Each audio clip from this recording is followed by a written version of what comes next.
Welcome everyone. It is Wednesday, May 26th for our regularly scheduled select board meeting. It is 6:32. Right now I'm joined by Mary Layton, Claudette Brochu, and Robert Gear, and hoping that Marcia Calloway and Herb Durfee, our town manager, will join us when possible. As chair of the Norwich Select Board, I find that due to the state of emergency declared by Governor Scott and as a result of the COVID-19 pandemic and pursuant to Addendum 6 to Executive 0120 and Act 92, this public body is authorized to meet electronically. In accordance with Act 92, there is no physical location to observe and listen contemporaneously to this meeting. However, in accordance with the temporary amendments to the open meeting law, I confirm that we have provided public access to the meeting by Zoom with additional access offered through telephone. We're using Zoom for this remote meetings.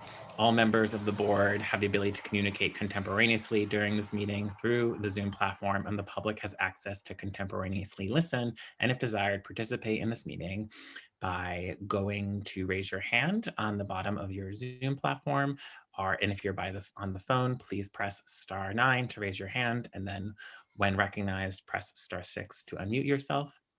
We've provided public notice of instructions for accessing this meeting. We've also provided a contact number if there is any difficulty for accessing this Zoom meeting.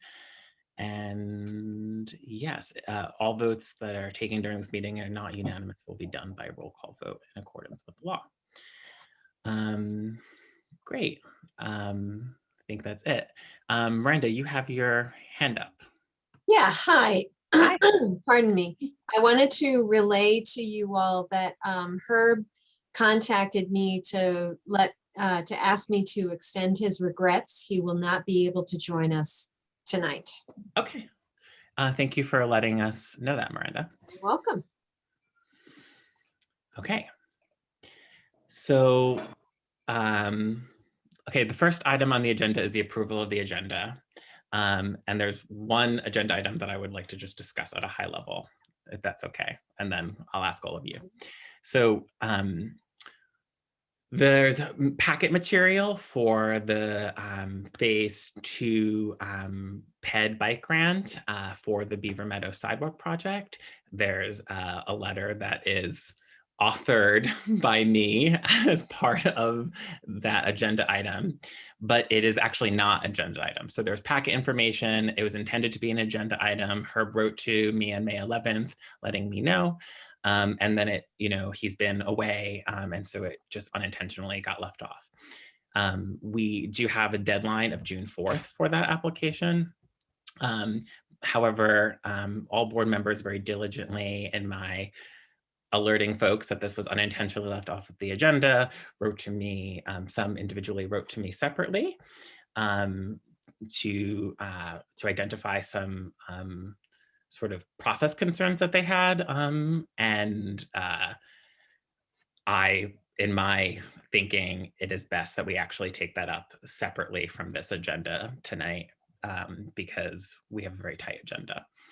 So the issue is we do need to discuss it before June 4th, but my assessment of what I got feedback, because again, we can't all discuss substantially issues via email, we can only discuss for the purposes of agenda, is my assessment that we would benefit from having a standalone agenda item. So that's what I have to say. Anybody have any thoughts? If board members, if you would like to communicate some of your concerns on a high level, that would be helpful. Go ahead, Mary. I could see having a brief special meeting. Okay. I could meet really. I mean, I could do the 31st. I understand it's Memorial Day, but maybe the 1st, 2nd, or 3rd of June. I could meet any of those nights. So. Okay, and then anyone else sort of we can discuss scheduling for that special meeting as long as we give sufficient notice. But any other thoughts for special meeting versus, because we're discussing agenda setting, right? Go ahead, Claudette, did you signal your hand? You're nodding in agreement, special meeting. Yes, sorry, it took me a minute to unmute. Yeah, I think we need to discuss this at a special meeting, given the timeline. And I wrote to you my concerns that I would be more than happy to discuss at that special meeting. Okay. Yes. Cool. Rob, does that sound good? Subject we'll schedule separately, but that sounds fine with you. Yeah, I'm available Monday evening, Tuesday, Wednesday. Great. So we'll take that up and warn it appropriately. I'll get in touch very immediately with Miranda. I know that she's not working on Memorial Day, so so yes. Are you thinking to do it on a certain day? I'm thinking we could just do it on Wednesday because we know that we all have that time available, but that is on June 2nd. Right. That works for me. Does that work for everybody? And then if there are concerns, would we have some inkling of what they are? Would people submit a mini packet or something? So folks have discussed, so this sounds like full of palace intrigue, but it's just the rules of how we have to operate, right? So folks alerted them to me. I will talk to them with Herb when he's back in the office. So we will be prepared to more robustly discuss them, I think, at that meeting. I know Okay, that. so we're talking about Wednesday, June 2nd, 6:30 special meeting. Yes. That works for everybody? Yes. Okay. Okay. Now I will take a motion for the agenda that we actually have, if that's okay. I move to approve the agenda. Okay, is there a second? Second, Okay, all in favor or any discussion? No? Okay, all in favor, raise your hand. Okay, excellent. Okay, the next item on the agenda is public and or comment for items not on the agenda. Do we have any public comments? I think I saw Amy Stringer first and then Cheryl. Go ahead. Good evening, everybody. Okay, good evening. I'm rather new to making comments in this forum, so please bear with me. I only have about 3 minutes worth of comments, so. Roger, at the last meeting, you made a statement that concerned me. You said that someone in town had an interaction with one of our police officers and that officer repeatedly misgendered that person, even though they were corrected several times. Can you tell me how you heard that? That information. So normally we don't answer. It's not just, we just hear your public comment, but I'm happy to clarify. That was from the survey that the town manager had put out. That was a concern that was raised. Okay, that's interesting because I did read that survey pretty carefully to look for that comment and I didn't see it. So I wonder if you could send me a link to that. Sure, I'm happy to correspond with you on what I had seen and clarify my individual board member comments. Yep. Thank you. And I just wondered, what'd you do with that situation? Like, did you notify somebody? So my comment again, and then I'll let you finish your public comment, only recognized that I had seen that in the town manager's survey that he had put But out. he would have seen it and he's responsible for personnel issues. That is right, in the town manager form of government, yes. Okay. But there's a police chief that would have come between that, but yes, okay. Additionally, you said that revealed an opportunity to provide some training. And I wondered if you knew what training we have currently for that issue. So some of these might be talked about in the agenda item 8. Okay, because I did a little research. That's great. And I found out that our officers take 2 courses every year on fair and impartial policing, and they cover topics such as race, gender, religious and cultural sensitivities, and they have training in implicit and explicit biases. So it sounded like a pretty good Yep. situation, but then I went. Guys, I just have to make a comment. Hang on. I went through a public records request and I was able to obtain 2 redacted reports describing incidents involving 2 different officers.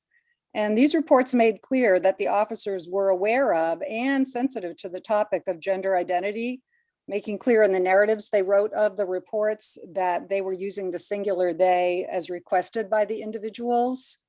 So I was pretty impressed by that. But the main reason, Roger, that the remark was of concern to me is that you know, that I assume that statement that I couldn't find in the report was anonymous. And so we don't really know if it happened because it wasn't reported and there's no record of it. And that when you make a comment like that as fact, then it makes it, I think it just creates controversy and ill feeling. And it concerns me because that's the opposite of what we want to do when we're trying to talk to each other and reconcile with each other. So that's my main point I want to make, is that I just want all of you as public officials to not make statements as fact when we really don't know, and to imply that there's not training when there is. So pretty serious training, it sounded to me like, anyway. So I thank you for your time. And when next time a hand comes up, it's not me, it'll be on. Same person, but thank you for your time. Thank you for your public comment. Peter Orner, I think Cheryl, your hand was next. Cheryl Lindbergh. Hi, Cheryl Lindbergh, 59 Koch Road. I just want to make a statement that as chair of the Board of Listers, that we were able today to file the abstract with the town clerk and finish up our work for the abstract, which is the first document recording changes that have occurred since April 1st of 2020. And these changes will all be as of April 1st of 2021. And our change of assessment letters went out, and we have a grievance schedule set up for June, with the lodging of the grand list towards the end of June, if all falls into place, and it should. And there are notices around town, and Miranda will help get our abstract up on the town website and other notices that are appropriate for the work that we accomplished today. And I just want to thank Pam and Justine and Spencer for a great day of getting work done. Thank you, Cheryl, for that public comment and update. Appreciate it. I think Peter Orner, you are next. Hi, thanks, Roger. Peter Orner, 6 Moore Lane. My group and I wonder if we get a little more clarity on, we've been planning for 2 weeks to be at this meeting to discuss the phase 2 of the sidewalk. And it does seem, you said there, it doesn't seem like palace intrigue, but it would be helpful, A, because we all made plans to be free, and that's not easy. And B, we had 2 public meetings and more than 2 public meetings, 5 public meetings to discuss this. So I'm wondering, is there something that we should know about, that we could discuss ahead of time? Because I don't know who's going to be able to be at the meeting from our group, since it seems to not be planned yet and is coming up within a week or less. Right. So I do want to,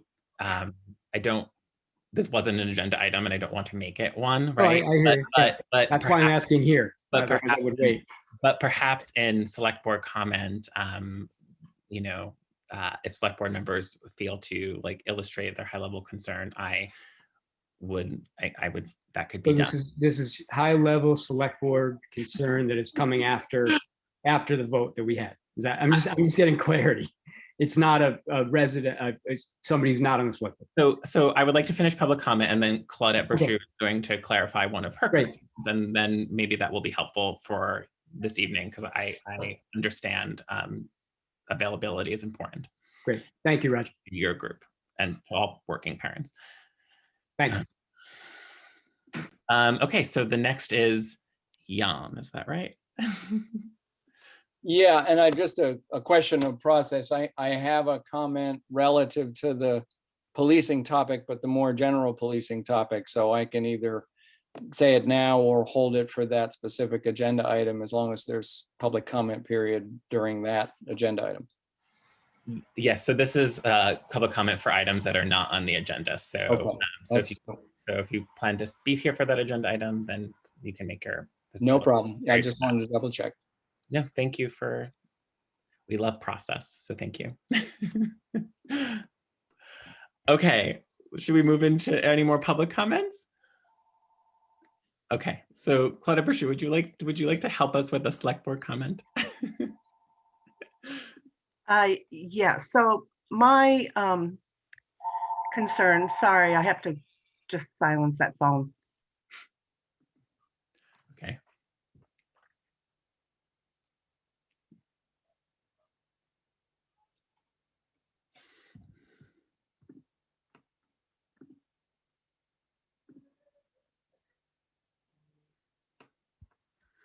Sorry. So back in February, the end of February, February 24th, to be specific, Herb discussed the phase 2 as a design and engineering grant with a $21,000 match from the town. That would include survey work, property owner negotiation, was not to include the construction. And he said that construction was a phase 3 grant. So the material that was in the packet specified specifically that it was a design construction grant application with the cost to the town of $243,000. So those are my concerns.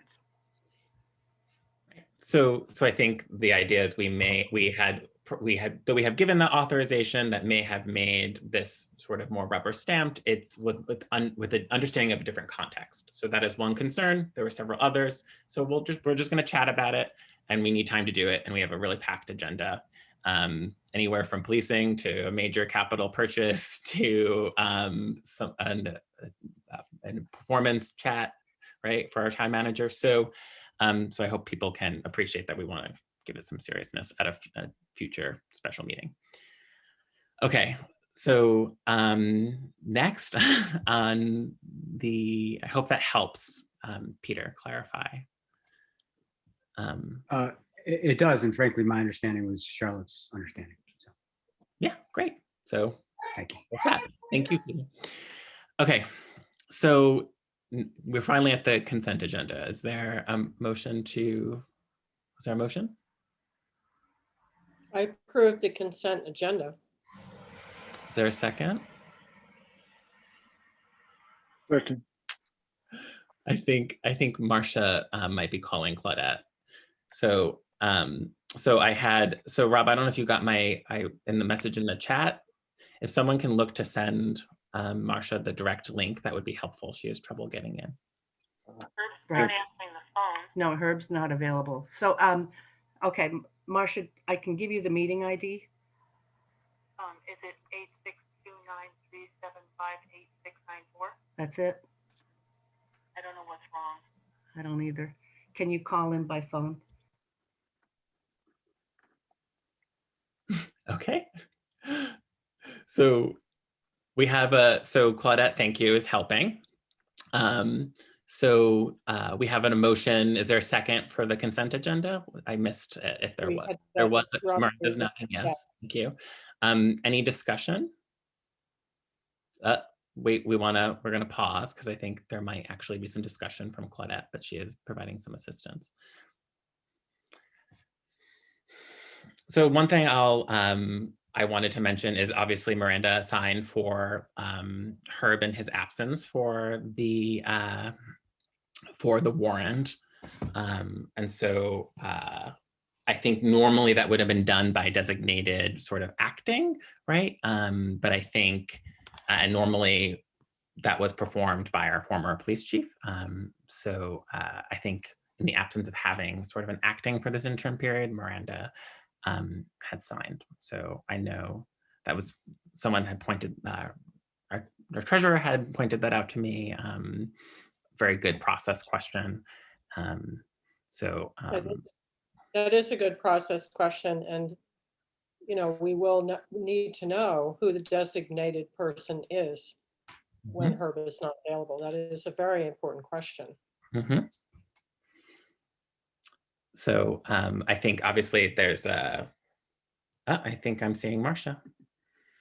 Okay. Claudette, did you have any discussion points on the consent agenda? I did. Couple were, well, I have two specifically. One was the handwritten accounts that some of these things were going to be coming, these payments were coming from.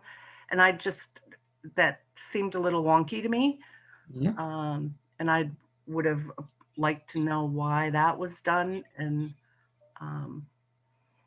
then Handwritten invoices, is that what it was? pardon me?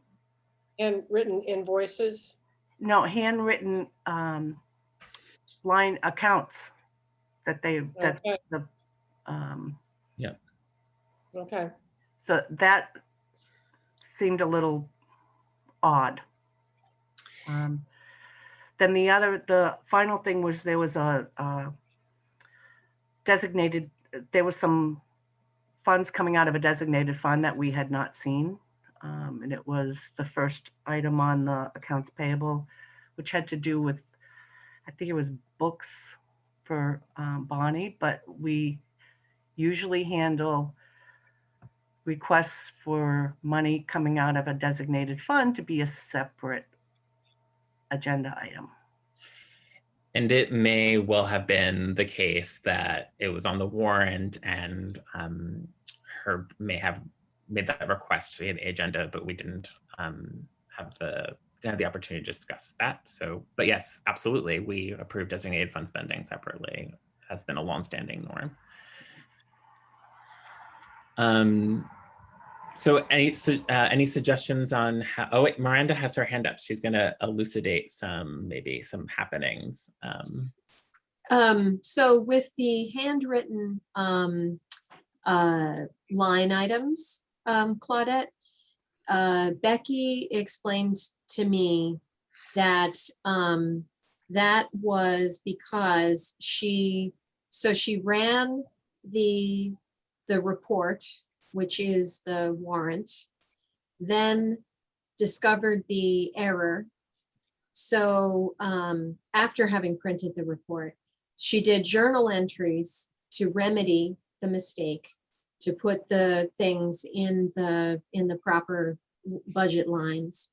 However, once you have run that report, you cannot go back and do it again.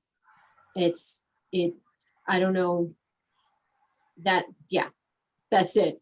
So that's why you see the handwritten. So the handwritten reflects reality. It just, as you said, looks a little wonky because, you know, it was a correction made after the printing. Okay, so thank you, Miranda. That helps with some facts on the ground. It's appreciated. Marcia, did you have a comment? Also welcome. Oh, you're on mute, but almost there.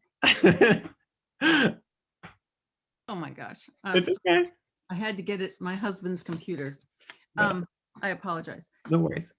So, yes, I'm just thinking that this to me seems like something that can snowball, because if you can't correct the computer data and you're only having handwritten data, when you do reports down the line, aren't you constantly having incorrect amounts from those accounts? And it seems to me there must be some sort of mechanism that the vendor could help do, like a reverse journal entry and, you know, correct it. I just don't know how we avoid having something going on long term. And I also wondered why, two things, just because I just started looking at this and maybe it's been this way, but we don't have a finance director. So when Becky signs as a finance director, I think that's misleading, and maybe that could be corrected to say the proper title. And I'm wondering if, just because it's a lot of money that we're approving, if Herb has on file something that says, I give permission to Miranda or whomever on a particular week. I think we should have that in the record. Yeah. Thank you, Marcia. So Claudia has her hand up. Cheryl has her hand up. So perhaps Claudette, go ahead, and then I'll take a public comment from Cheryl, who's our treasurer, might be able to elucidate. Yeah, I just have one question. What the implication would be, other than people getting paid late, if we held off and put this on our special meeting agenda? Or do people not feel the need to? No. I mean, I- so So I'm going to take a comment from Cheryl because I think it might be helpful, and then let's discuss that. Okay. Go ahead, Cheryl. I, Cheryl Lindbergh, 59 Koch Road, this time as town treasurer. So there's two places where this could have been caught, and that's upon entering the information into accounts payable with the account numbers. The second place is once you've entered all those payables into the system, you can run a report that shows every invoice and every expense account you've put in. Now, it's best if someone else reviews that report to make sure that an error hasn't been made, but I don't know that there's enough oversight right now for that to happen. So when you enter an invoice, you're entering the expense accounts, and you should see right then and there, if it's Delta Dental, it doesn't go to Veemer's expense or telephone or whatever. The second place is once all your payables are entered, you run a report and you look at each invoice and back and forth and you compare it there before you get to the warrant, because the warrant is where you can see a mistake as well, as we have in the past. But the way to undo it is to void the check that was cut, redo the invoice with the correct account allocations, and cut a new check. So those are options that I'm very familiar with, having done the work with Nemrick. And I don't know if any of that appeals to anybody, but I thought I would share it. Thanks. So let's take up that specific question because we have a motion to approve the consent agenda, which includes our AP warrants on the table, right? So Claudette said, Claudette posed a question of, if we could call the question or if we should not. So I don't want to straw. So how are people feeling with Claude's question? Go ahead, Marcia. I'm not comfortable signing something that isn't correct in the official record. So, okay. So I think, so yes, so it is with the handwritten corrections, it reflects the sort of the actual facts as they are. It's just the report itself is the inaccurate, but yes. But having dealt with lots of systems, I'm just thinking that, and Cheryl maybe can correct this, but I'm just thinking that in the system, this keeps adding together, right? In terms of coming up with totals as we go along. And then that's going to be wrong if it's not corrected in the system itself, not just on paper. Is that, can we ask Cheryl? Sure. Can you repeat your question so Cheryl can hear it and it can be made more clear, even to me? Sorry. So Cheryl, I'm just thinking that if you, like I use Quicken just for simple stuff, right? So you put stuff in Quicken and at the end of the year, you can press a button and get totals. And if this isn't properly entered in excuse me, computer database, it would seem to me that you're not going to get the correct totals going down through time. Is that not right? So based on what Cheryl Lindbergh, based on what Miranda said, it appears that Becky has made an adjusting entry to correct the errors from the warrant as they were originally entered and to the accounts that are now correctly handwritten on the warrant.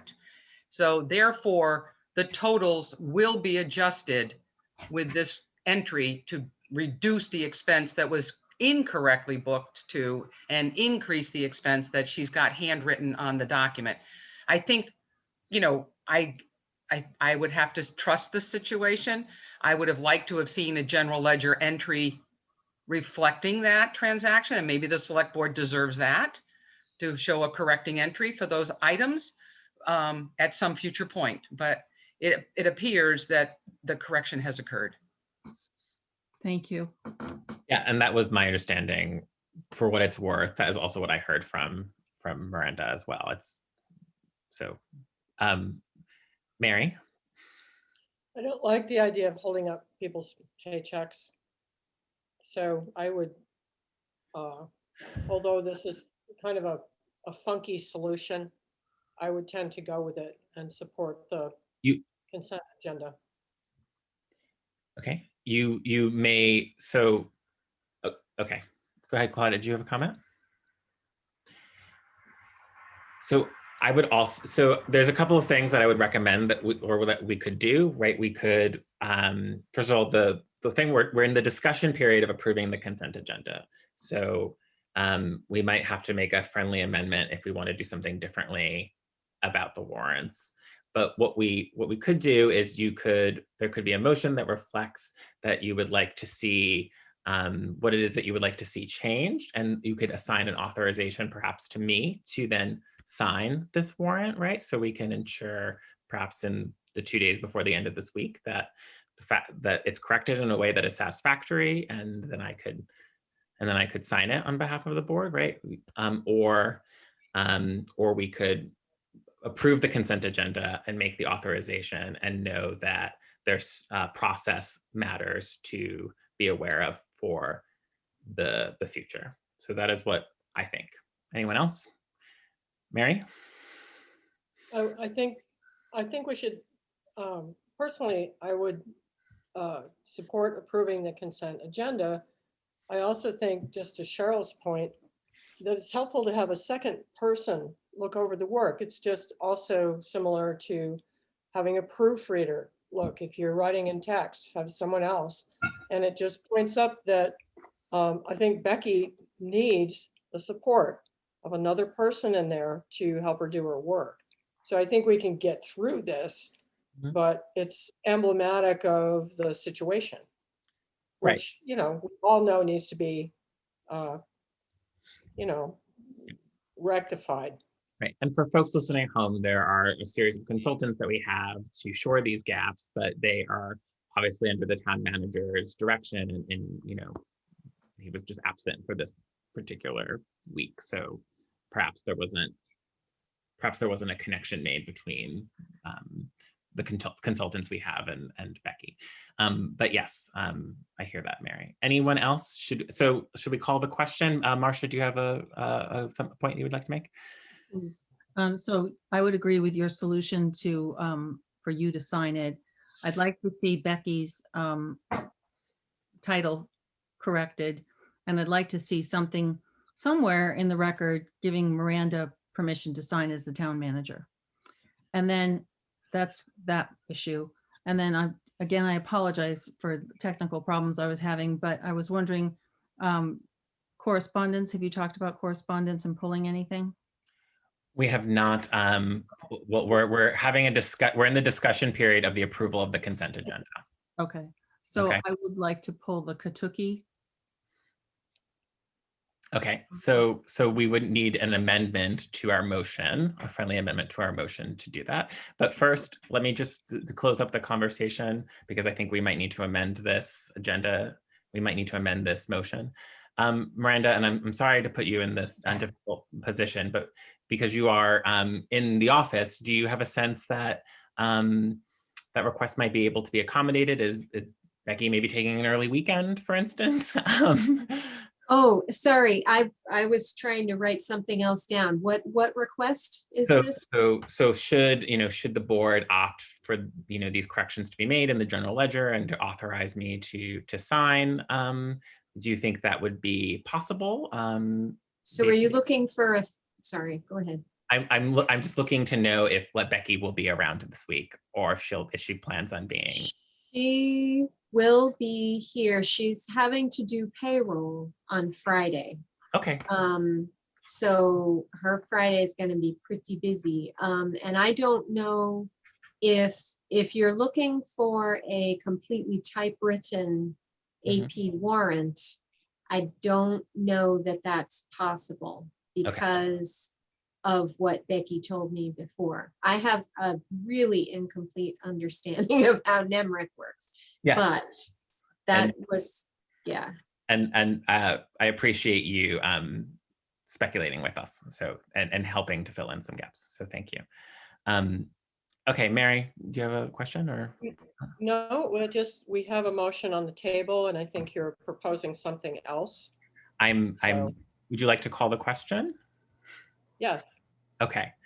So but then I also heard in our discussion that Marcia would like to pull a letter of correspondence. So can someone call the question with an amendment? I will make an amendment. amend my motion to include pulling the Katuki correspondence. Okay. Is there a Rob would second? need to second that. Rob, do you second that amendment? Sure. Yes. Okay. Great.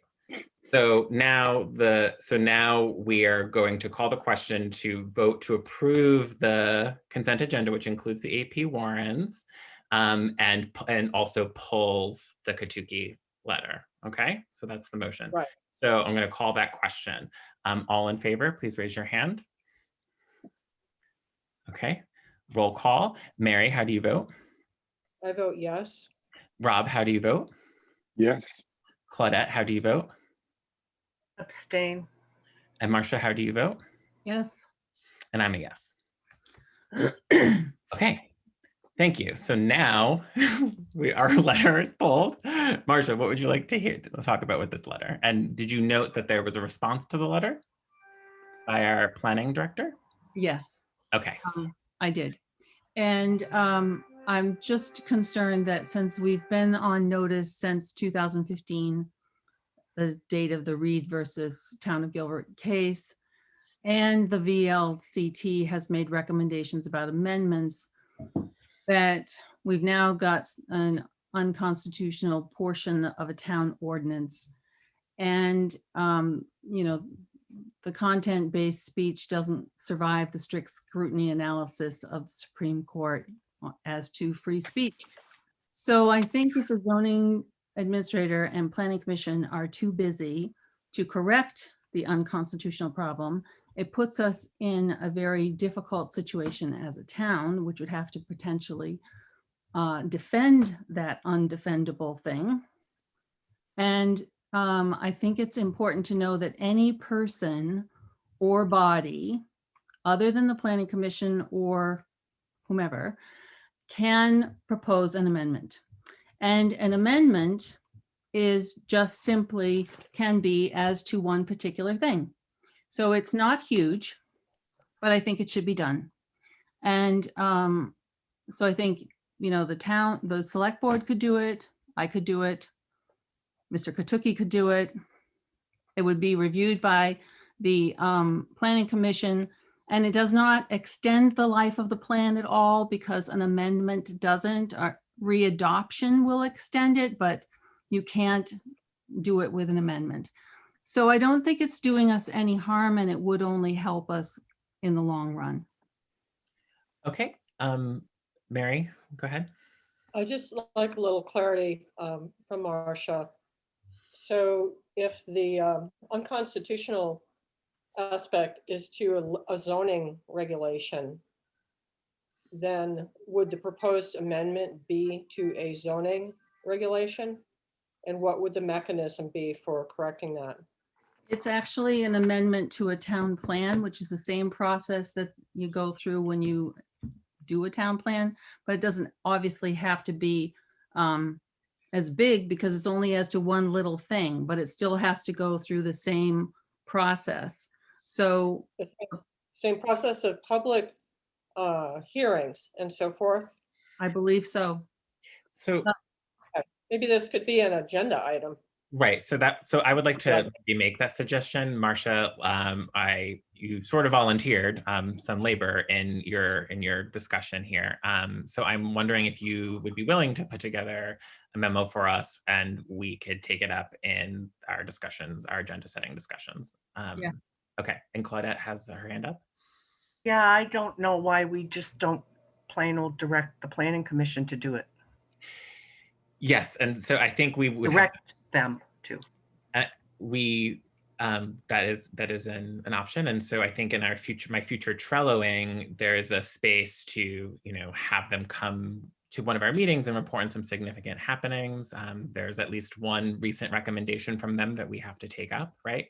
So perhaps that could be part of an expanded agenda item. But I think we should take this discussion up in a future agenda item, because both outcomes are possibilities of a further discussion. Is that me sort of putting the kibosh on this right now, or do people sort of appreciation for that? Okay, framing. I would appreciate it as an agenda item because I don't quite understand it. I've been following it but I need to have a little more background information. Okay, is there a motion to receive this correspondence? I move to receive the Katuki correspondence. Is there a second? Second. Okay, any further discussion? Okay, all in favor, please raise your hand. Okay, excellent, thank you. Okay, so the next item on our agenda was an executive discussion to discuss the town manager improvement plan. That was to involve obviously Herb. I still think there's we could have a discussion a little bit. It'll be more abbreviated. And I think we should have it now rather than tabling it out of respect for the flow of our agenda. I think people might be wanting to come in on the time. So can I have a motion? I move to enter executive session under 1 VSA section 313A3 to discuss the town manager performance improvement plan. I guess that's it, because he's not here. Mhm. Invite in. Yep. Is there a second? Okay, made by Mary, seconded by Claudette. Is there a second? Is there a second? There's not a second. There's not a second piece of it. So. Okay, so I'm going to, for folks, folks signal that they were new to this process. So this is going to be very interesting, different for them. So I'm going to put folks into a waiting room. The board's going to, oh, sorry, Miranda, you have your hand up. Oh, we have to Gotta vote. vote. Vote. Thank you, Miranda. Claudette just walked away thinking that we were going to go into executive session. Okay. All in favor, please raise your hand. Okay, excellent. Thank you. Thank you, Miranda.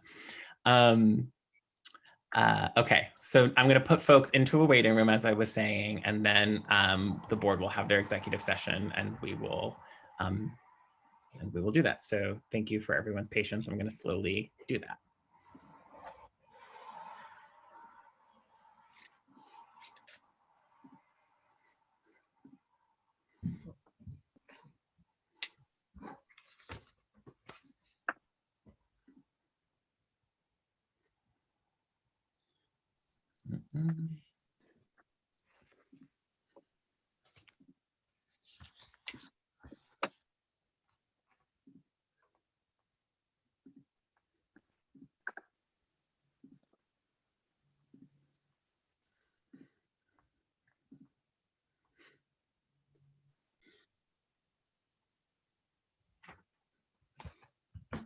Is there, Public session.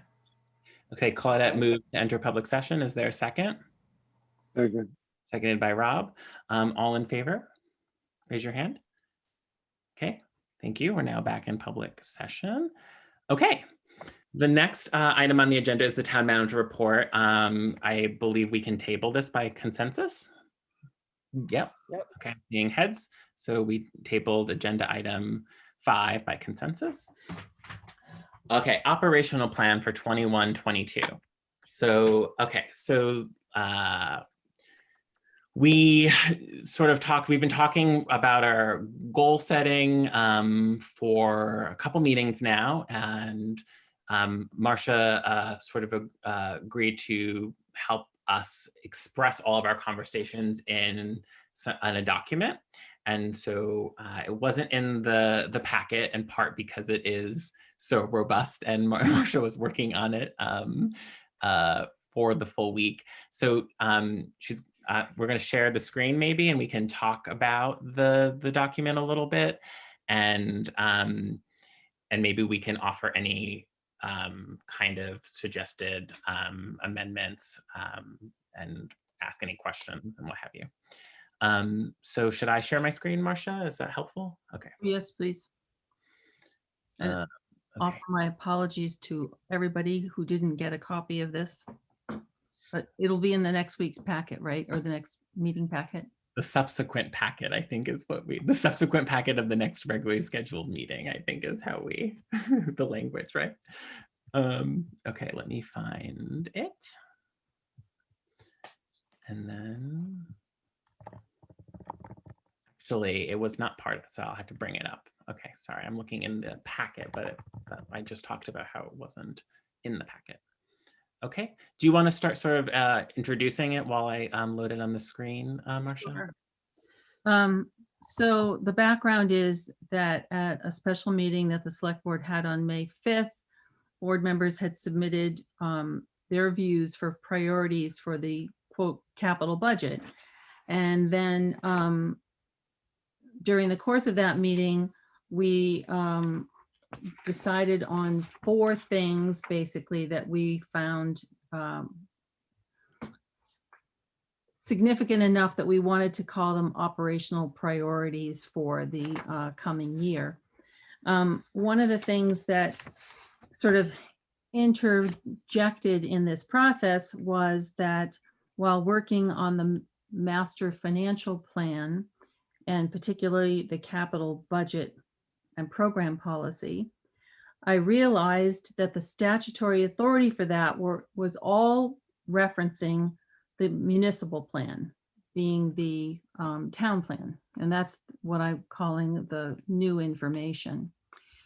So basically, we at the select board level always talk about capital budgets in the meaning of big ticket items that we have to plan for. But in fact, the statutes think of it in terms of the things that are identified in a town plan that are going to be called capital expenses that we have to budget for. So I wrote to the Vermont League of Cities and Towns and got confirmation that in fact that's the case. So I proceeded, because I was doing this prior to getting the information from the VLTC, I proceeded as though we were just talking about capital budget in the way the select board talks about the capital budget. So my draft starts on page 3, and it shows that we've got Article 36, childcare, policing, and just basically keeping the lights on. Those we thought were the priorities that were going to be time consuming and enough work for us for 1 year while we got our sort of this practice in place. And then Roger had been speaking about the through lines. And so I think this is what Roger meant.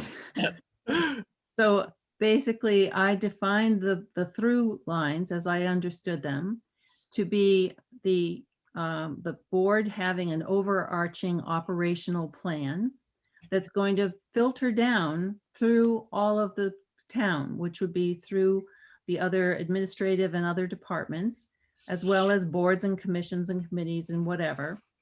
And that to that end, we would make sure every year after deciding on the operational plan and the particular items that we're going to focus on that year, we would advise all of those departments and appointees of the operational plan, and they would be instructed as to their portion of the work to accomplish that plan, because obviously we don't operate in a vacuum. And then the committees would give us their minutes, and I've just put this in here for a starting point, so that we would be reviewing what they were doing at least once a month to ensure that there was compliance, everybody was working towards that plan. And they'd be requested to assist the board as appropriate in the development of effective and efficient ways to address the goals of the plan. And in the meantime, because we're trying to get our hands around expenses, they would be prohibited from incurring any expenses or requesting grants or gifts or any form of property of any kind unless the select board approved it in advance. And as I thought about this afterwards, I thought maybe we need to add, or it's in the town plan with a capital budget identified. So in other words, we're trying to say, we've figured these are the things that we're going to be doing, and this is how all the other committees that work for the town are going to help with that. And then the priorities I listed down below, I just started trying to figure out for an initial first draft, what people were, what we should say was happening so far. So for our Article 36, I'm in conversation with the Vermont Tax Department regarding the solar tax statutes.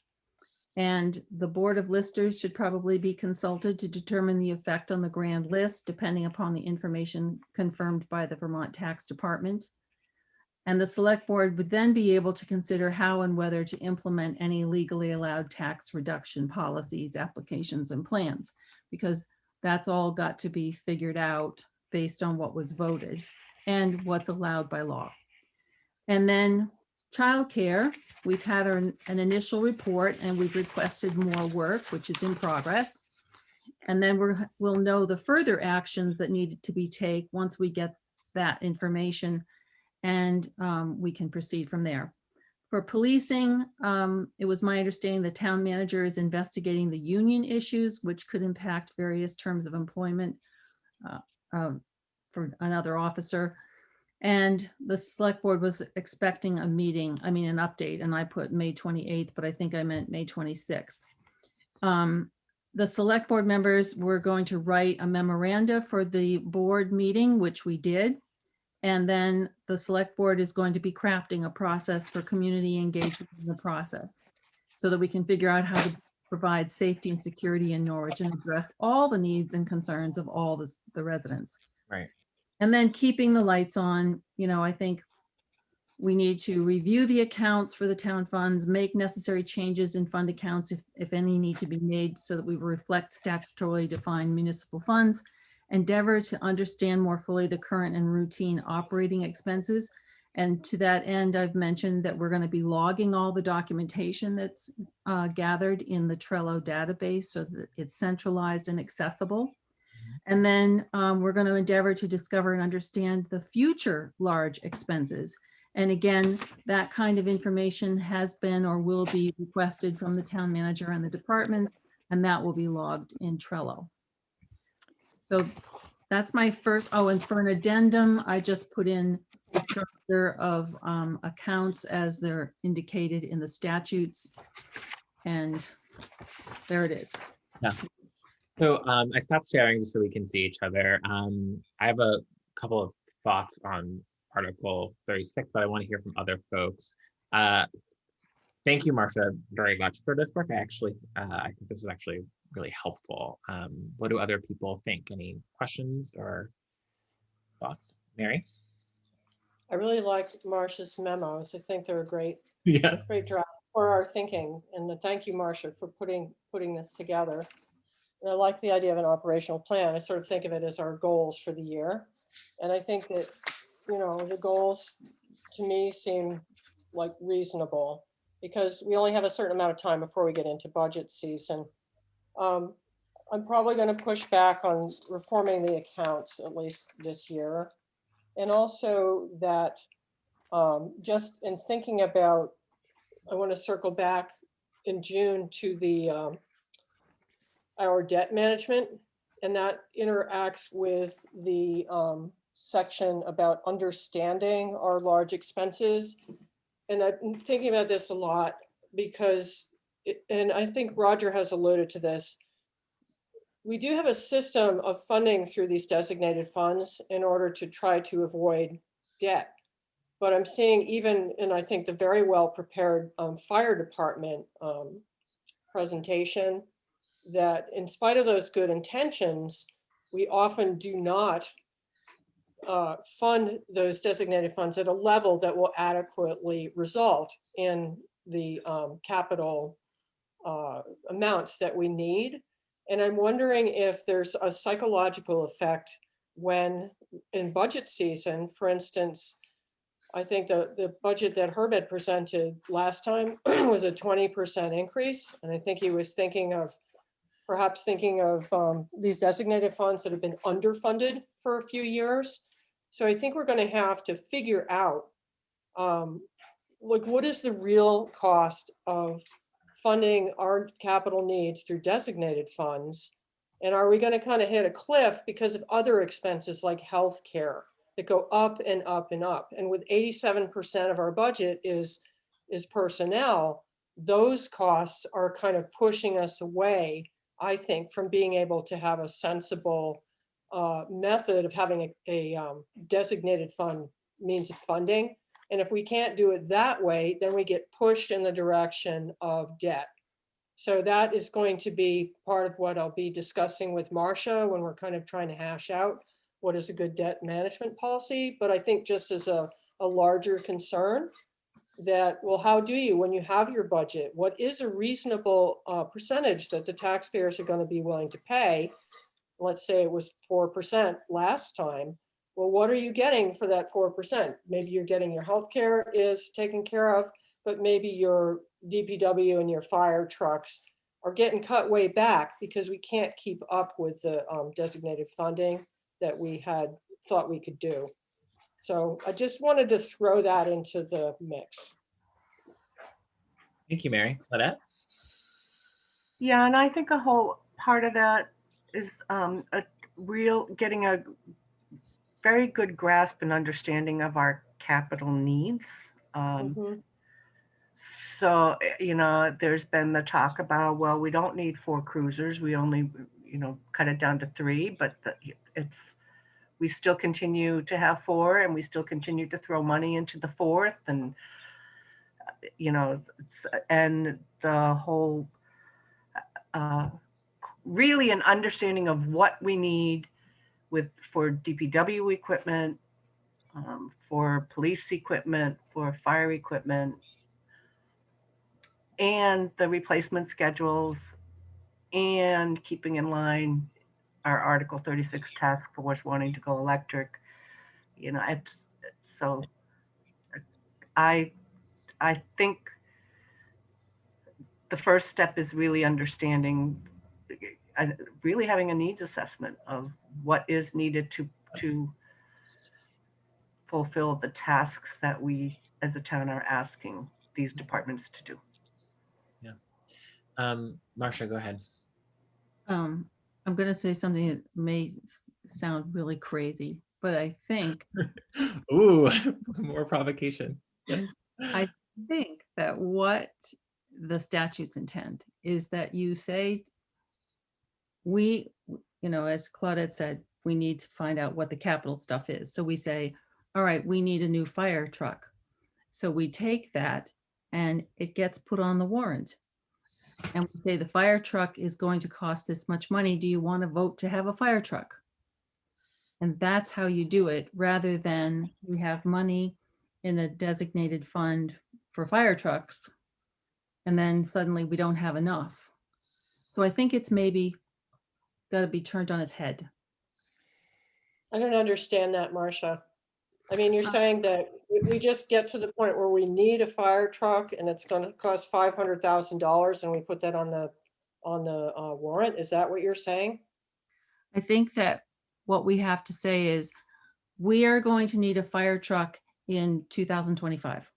And so we know we're going to need this much money. And we say to the voters, okay, we're not going to ask you for $500,000 for a fire truck in 1 year, but we're going to say, will you this year vote to spend put away $100,000 in a designated fund for a fire truck, and the following Right. year another, and we keep good track of that in our reserve fund, so that when 2000 whatever arrives, we've got the money in the bank because we've asked the voters, and every year it's been voted. If it isn't voted, it's like the school budget, we have a problem. And so Yes, I'd like to comment on that, actually. and then I would like to go ahead. Right. The fire department kind of had a major reorganization where they got rid of a lot of old trucks and they boiled their trucks down to, I think, a minimum that works with mutual aid. They did a really good job of that. And then they figured out that it would take $95,000 a year for a certain number of years to adequately fund the next trucks that were needed for safety. And then that was kind of noticed for 2 or 3 years after that effort was made and after that report was made. And then that it just fell through the cracks. So there has to be some way of, if we're going to be organized, if we're going to have people study it, and if it's going to be figured out, it has to be not forgotten. And I think with the police, there was a report. It originally said 5 officers. So there was a certain scope that was put out there, and there was a certain method to that too. But I think these things get studied and then they kind of get thrown out the window. Yes. So somehow we have to keep it in front of us, because a lot of people put a lot of time and effort and thought into working out how to make the whole thing efficient, how to save ahead. It was very nicely thought out, and then it kind of gets chucked out the window. So that's one thing. But the other thing is it may be more expensive than we think. That when we get to budget time and it's going to cost 6% instead of 4% to adequately fund those designated funds, then we need to be able to defend that with the organization that went into figuring it out. So. And my comment only is that I think, we would probably just benefit from talking about designated fund financing outside of an operational budget conversation, right? So I think we make appropriations to the designated funds as part of our looking at the operational budget, to sort of keep the operational budget sort of in check, when we should actually just be talking about the financing to designated funds as part of capital, and then sort of see what we do with operating, right? So I think there's a lot of different ways of discussing it, and I think that is part of keeping the lights on. So I don't want to get the last word, but I want to move us on to maybe some other aspects, if that's okay. Is there? Okay. So I think like this was great. I think these topics were the topics that we wanted to study were articulated really well. And I appreciate that, Marcia. The only thing is Article 36 is so much more than the solar tax policy. And I think the charge for Article 36, particularly what the content of that report, the content of the future report that we'll get in August is, there's a greenhouse gas emission study, there's energy audits, there's a ventilation as it relates to these issues. So I'm sure we could take another look at that and just sort of make sure that that's a little more expansive. But that was all my only comment. Should we have? That's a good point. I agree with that. Should we have everybody send comments and I can beef it up? Yeah, I think that's a great approach. What do other people think? Sounds good. Okay. Did anyone have any concerns about this document? Like, oh, wait, we did not talk about that. Anything like that? Go ahead, Mary. Well, not talking about, but I am going to balk about redoing the accounts, as I mentioned. Yeah. That's a sticking point for me. So I'll Yeah. talk about it, but I'm really skeptical about it. Yeah, that makes sense.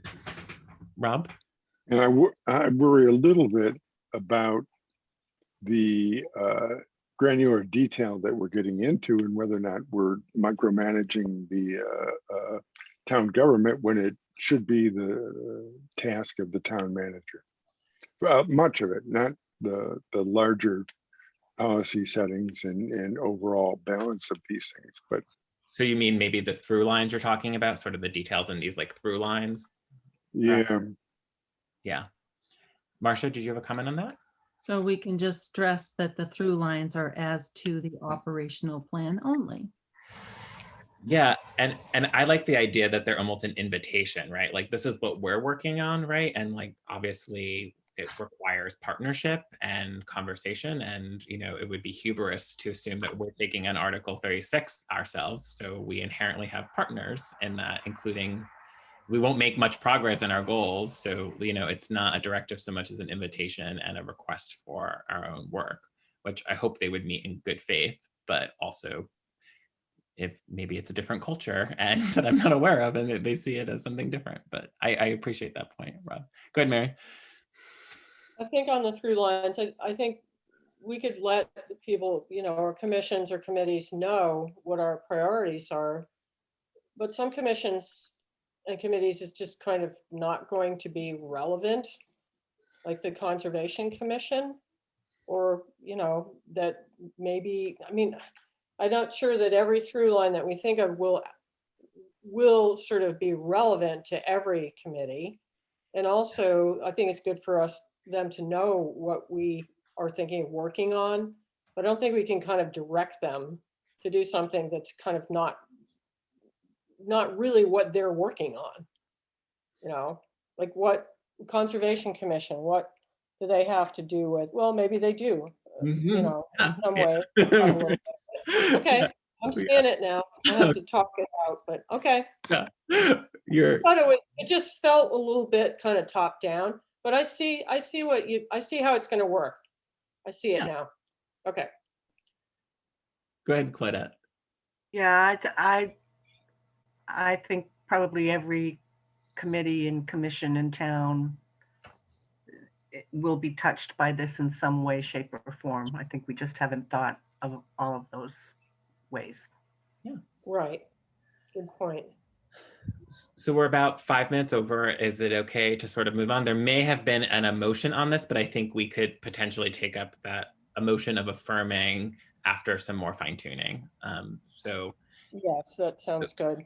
can we move on to the next agenda item? I think Okay. it's a great Yeah. start. Yeah, I love this. Yeah, Thank it is a wonderful start.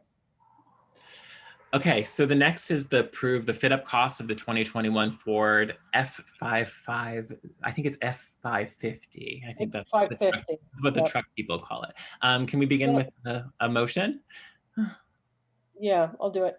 I move to authorize the expenditure of up to $58,200 from the Highway Equipment Designated Fund for the cost to outfit the new F550 for the Department of Public Works with a body, plow, wing, sander, and controls. Is there a second? Second. Okay, made by Mary, seconded by Rob. Any discussion on this? I see that Larry is here too. And okay, go ahead, Marcia. Do we have the money? Yes, we have the money, and this was a motion that was made quite a while ago. The authorization was given quite a while ago, and so it's now finally happening. Okay. Do board members agree with that sort of? Yes, and there was some care taken with the bidding process. I think Larry looked that over really well. So I support this. It's a good question. We should not assume. Okay, so I'll call the question. All in favor, please raise your hand. Okay, thank you.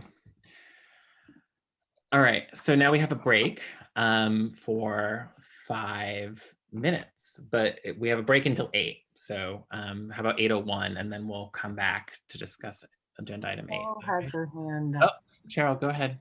Thank you. Sorry, Roger, just wondering if Miranda knows if the checks are at Tracy Hall, if I can go down and pick them up somewhere or not?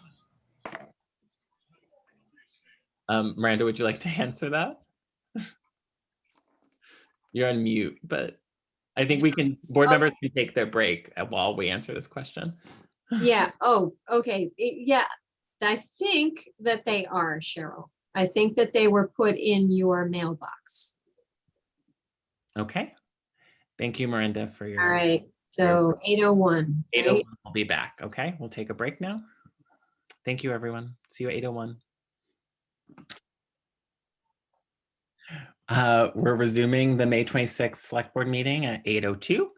Okay. The next item on our agenda is the discussion of police study reforms and process. The action item is that board will be asked to discuss what about policing in Norwich they would like to investigate and potentially reform in order to 2, establish a plan and schedule, to 3, solicit community input and carry out said reform. So yes. So, and I think board members, I think beginning on page 26, board members have given some of their thoughts to, this action item.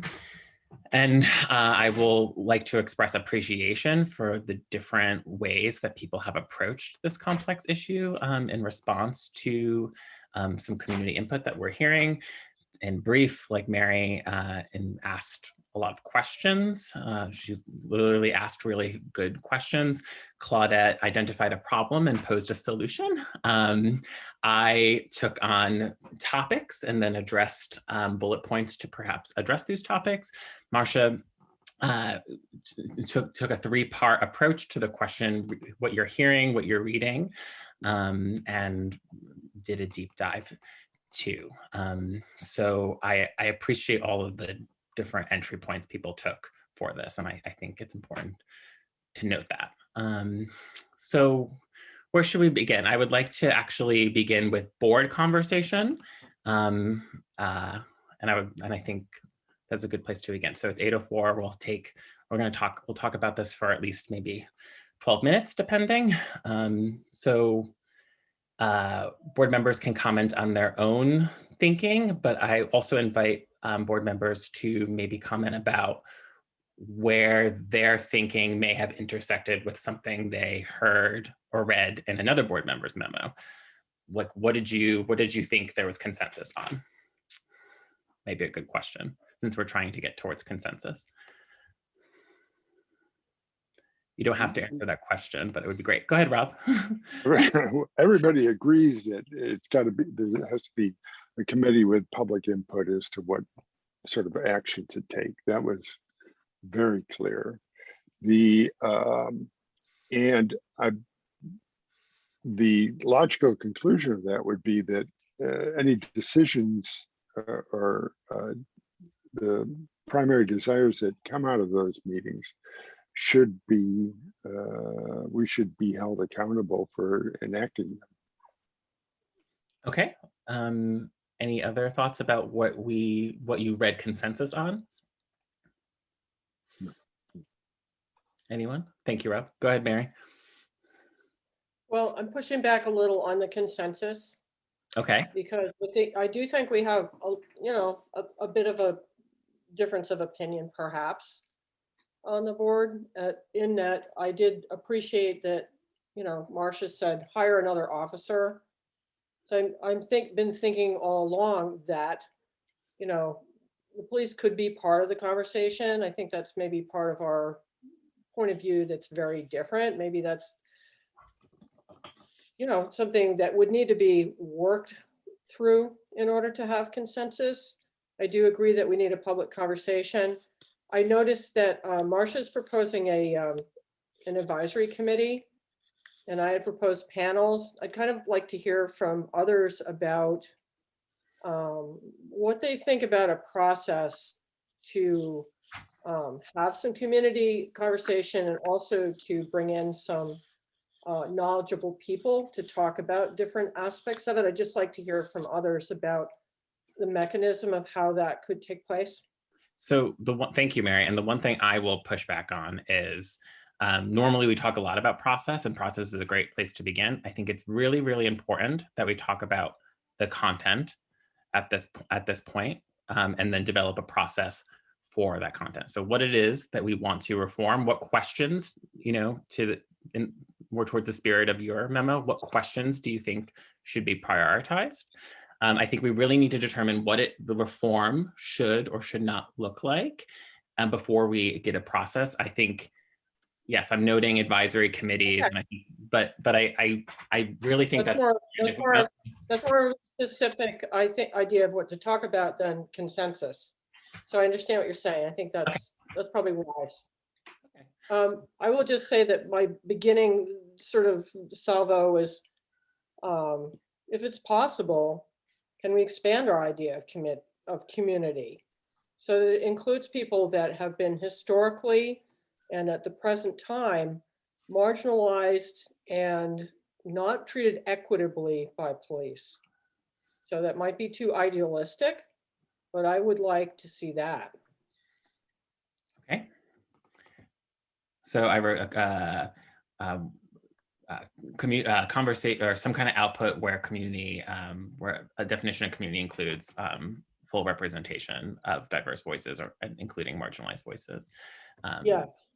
Okay. Anyone else on content? Go ahead, Claudette. I don't recall reading it in Mary or Marcia's, and that could be just because I missed it and I read it a few days ago. The evaluation of actual calls and your point, Roger, and I can't remember the words you used, to evaluate the call, what types of calls are being made and what requires an actual police response versus what could be responded to by some other Mhm. body or Yeah.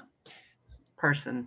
So we have data that comes from the police department that is often published in our reports, and then we may very well also have access to 911 call data, right? Right. So, and I guess that's where we would need some clarity, or because I'm not sure. I don't know what all of those categories mean, Right. and what is specifically dumped or put into a specific category, like a citizen assist. Is that, you know? Does anyone share a desire for more context on data in this conversation? Marcia, did you have a point to make, or were you raising your hand to agree with data? Yeah, I think data is always important because you can't talk about ghosts. You have to talk about problems.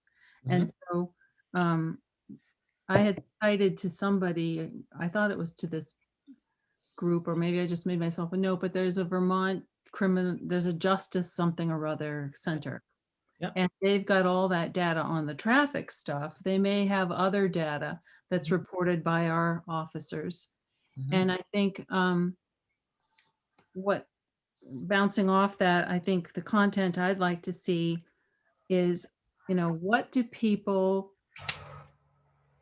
do people define safety? And so, it has multi dimensions, from a police officer showing up to protect me from a home invasion at midnight to being able to just bike through town and not feel like I'm in danger, and anything in between. But also, I think the content should include what do we think can or should be outsourced. Yeah. So some things like technology can take over some of those speed stops. And then, what specialists would we need? And one thing a little exercise that I did when I saw that article in the paper about Hartford, I put together a little chart. And if Hartford has 23 police officers and we have 4, they have a population of 10,000, we have 3,400. Our mileage is just about the same. They're 45.9 miles according to Google, and we're 44.7. Their police budget is 3.3 million and ours is 600,000. So if you sort of extrapolate and said, okay, if they're the yardstick, what should we be doing? Then our numbers should be closer to 8 officers, 7.82. And our budget should be more like 1,043,000. So, which is kind of sobering, but you know what? That the guy that I was reading, that Mr. Sharkey or Dr. Sharkey, and some other people have said, volunteers are great. And there's a lot of impetus in the beginning for people to be involved.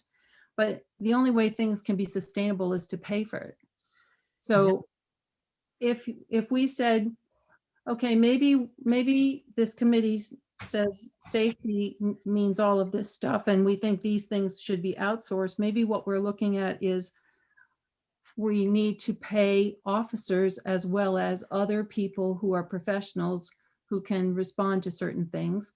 And so maybe the question for content is, what are we willing to pay for? Sure. Okay. Thank you. Marcia, go ahead, Claudette. So, I think I would say that the differences between Hartford and Norwich are huge in terms of population, number of homeless, tax base. So if you look at us as compared to Thetford, which is probably more realistic, I think you'd find a significant difference. But that's again where I think if you're going to compare Norwich to Hartford, then you need to compare Norwich calls to Hartford calls. And all that goes on in between. So it's, you know, And so what I'm hearing, thank you, Claudette, and thank you, Marcia. So what I'm hearing is there needs to be some kind of needs assessment, right? That really sort of talks about, takes on the question, what is public safety, right? Like, so are public safety needs being met for the full diversity of our community?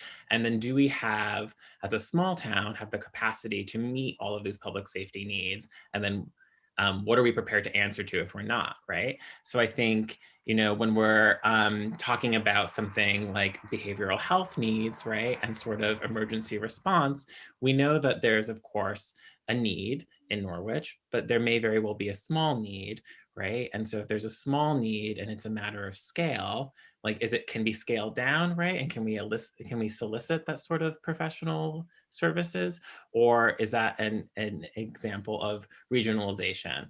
And to what extent does that have nothing to do with police at all, right? But it is maybe a public safety question. And so therefore, you know, it relates to the bigger question of policing, because perhaps their training from Rule 13 from the Vermont Criminal Justice Council might not adequately provide for these behavioral health needs.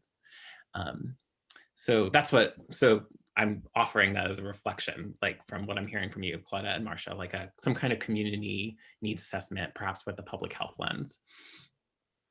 Go ahead, Claudette.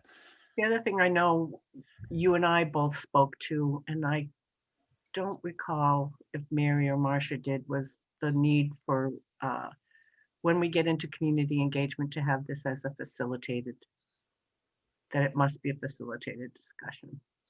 Yes, it sounds sensible. Yes. Do other people agree with that or wonder about that? Go I ahead, agree with that. Go ahead, Marcia. Not at all against it. I just am concerned about, we went through this apparently pretty extensively in 2007. And so I think it's always, you know, to Mary's point earlier about things being put on the shelf, I hate to see things just put on the shelf and ignored. So I think that should be part of the sort of review. And anything that we don't have to reinvent the wheel about, we shouldn't, although I know things have changed in the however many years. But I just am worried about taking a long time with this. Mhm. So if facilitation can be done efficiently, but it depends how you're planning to do it and with how many groups, etc. Yeah, and so maybe I'm getting some consensus on some kinds of content ideas, so maybe we can move into process a little bit.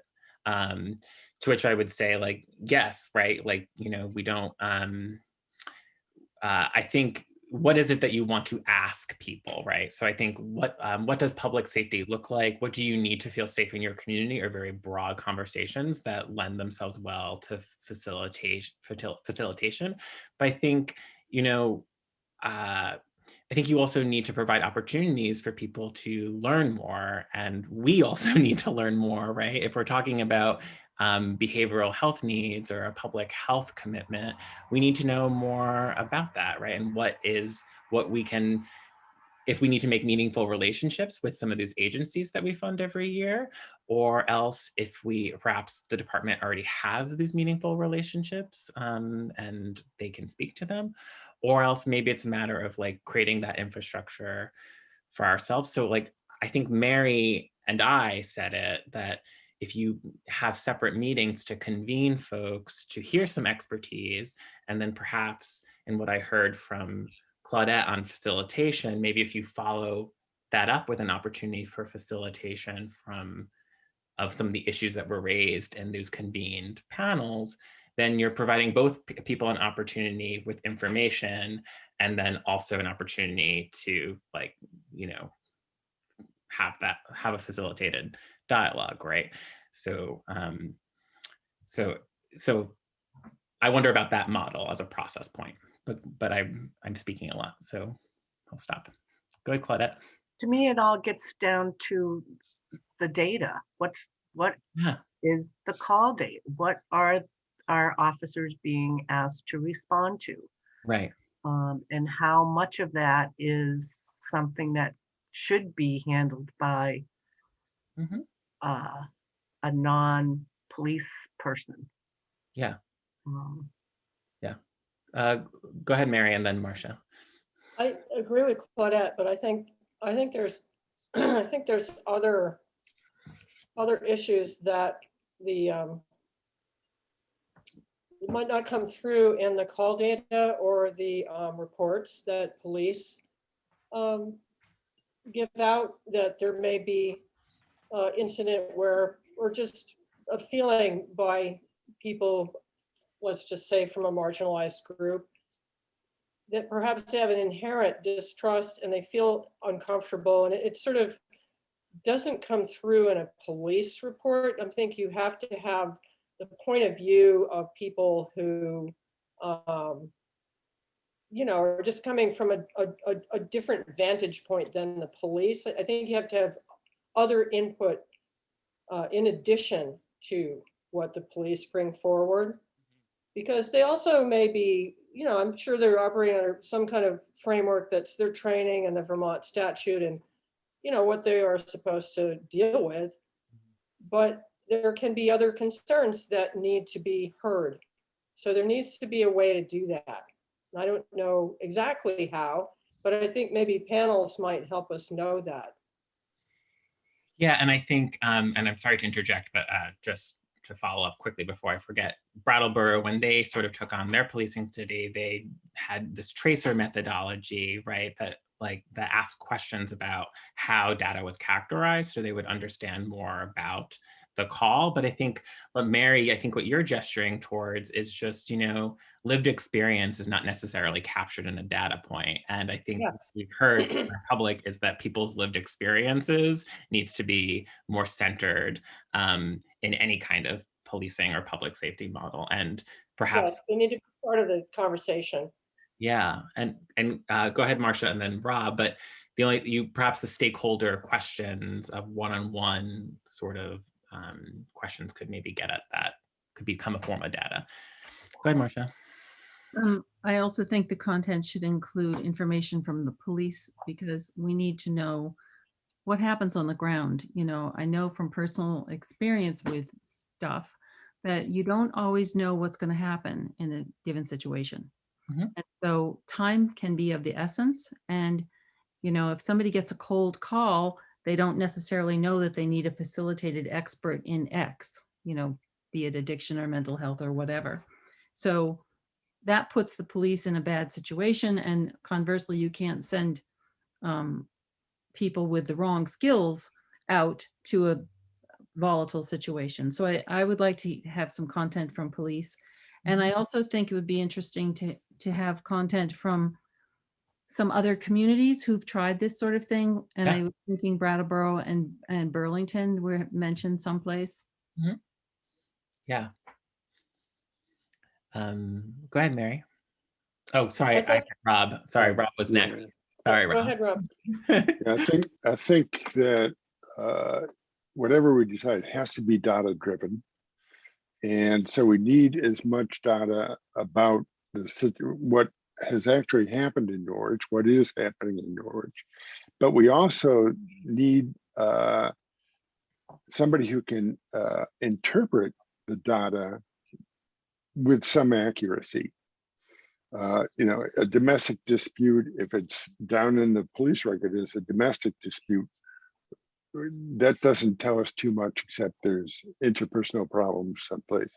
Doesn't tell us whether or not physical violence was threatened. It doesn't fill in a lot of the gaps that really need, because we need to know what the police department is doing, in what way that could be made more efficient, more beneficial to the people involved.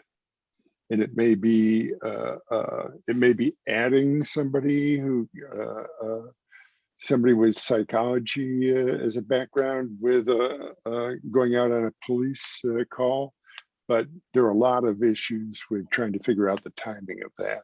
Mhm. You know, how somebody could respond quickly to a threat and have somebody full-time there to take care of those issues. It's hard to say, but without the data and without somebody who can really dig into it to interpret it correctly, you're just expressing opinions. You're not. Mhm. Mhm. So Mary, I think you were next. I'd like to hear from people who could provide some data on citizens who have trouble with their mental or emotional health and who have trouble with addiction. That I had heard an anecdote from a colleague who lives in Wells River. So she lives downtown, and there's a person who has some mental health challenges banging on the side of the diner down below and might actually broken the window, but except it was used to be a pharmacy, had better glass than that. State police responded twice, but it's probably a matter of the person taking their medication or not. It's like that person needed, different and more support than just the state police. I mean, I think state police did the best they could, but it didn't solve the problem. And so to the extent that addiction or mental health issues, somebody's really depressed, they might need to go and get some help. I think all of those are very tough problems. And I think the police have some role to play in that. Maybe it just is responding first, but then I think they need support too, to know where to go beyond that. And Yeah. it might take political action, for instance, to guarantee that a person has a hospital bed at the hospital if they have a mental health crisis. That there are I think a lot of things about the mental health field that are not funded by society, that Mhm. people are just sort of thrown off the bus Mhm. and they become homeless or they just have issues and they're not adequately addressed. And that is a larger societal problem, which I think is still worth hearing about a little bit. Like, how does that filter down to us? Right. Any other, so it's 8:26. I want to take some public comments a little bit more, but I think, this is a good start. I think we would also normally, at this point, I would point to our town manager and ask for an update about sort of the interim police chief, that his recommendation for the interim police chief, and also hearing about coverage. It's not with us this evening, and he's been away, so we'll make sure that we have that update. But I think it might make sense to continue this, a point that was made earlier by the public, that we do best when we share provisional, even just provisional realities, right? If we maybe reflect on what we heard in this space, either via, you can send it to me or we can put it into a packet, and then we'll use that for our next meeting to sort of further refine the conversation. We didn't really talk about. This is memos that process what we talked about tonight. Yeah, so I think the things that you might have heard from on the content level, what is it that we would like to investigate, right? And then weigh in on some of the process point that we've heard. We've talked about sort of convening folks with some facilitation. We didn't really talk about what a committee may or may not look like. And I think we could add some reflections on that too. Go ahead, Claudette. I also think that it is similar to what Marcia did. Yeah. I really looked at some of the literature that's out there from Yeah. reputable sources. These aren't on how police departments became so militarized. And the entire philosophy of police training. Yeah. And I am more than happy to send out those links to select board members because it makes for incredibly interesting reading. Yeah, Good. I strongly support that, Claudette, and thank you. So do folks feel like we've advanced some work here, or do they feel, are there major concerns that they want to flag? I'm not sure we advanced much because our town manager's not here to provide us with some updates on Yes. union issues and et Mhm. cetera, et cetera. But And all of this work that we're discussing requires some money, right? And I think the money would have to come from the next fiscal year. And Herb has talked to me a little bit about that, but he hasn't had the benefit of putting together the financial landscape of this. Because I think if we're convening experts, we should do them the service of having an honorarium, right? If we're having facilitation, even if it's done maybe from a regional facilitator, requires also some resources. So I think we need to be committed to some resources to support this work, and they are unplanned in some ways. so my Go ahead. personal bias is that by next meeting, we need to have a plan I agree. Yeah, by the next. I agree with that also. And this was the first time that we've really done any substantial talking as a group, I will say, in our defense, because we've prioritized hearing from the public, because as we should. But Marcia, did you have your hand up? And then I'll take a little bit of public comments. We are over, and I know that members of the police department are here, or members of the fire department are here for their agenda item. So I want to honor staff time. Go ahead, Marcia. I was just going to underscore, I think we really need to crystallize the process quickly. I agree. Mhm. And yes, and I think we've had a sense, we've all talked. So now we need to do the next step. So we each do a memo. I would recommend sort of what you've heard in this space together, and then what was not discussed that you want to like get in line. So yes, that would be appreciated, and thank you, everyone. So I'll take a little bit of public comment because we are over. Go ahead, Yang. Yes, hello. In keeping with this conversation, I think it's a good piece of input from the board that represents the feelings of some swath of the public.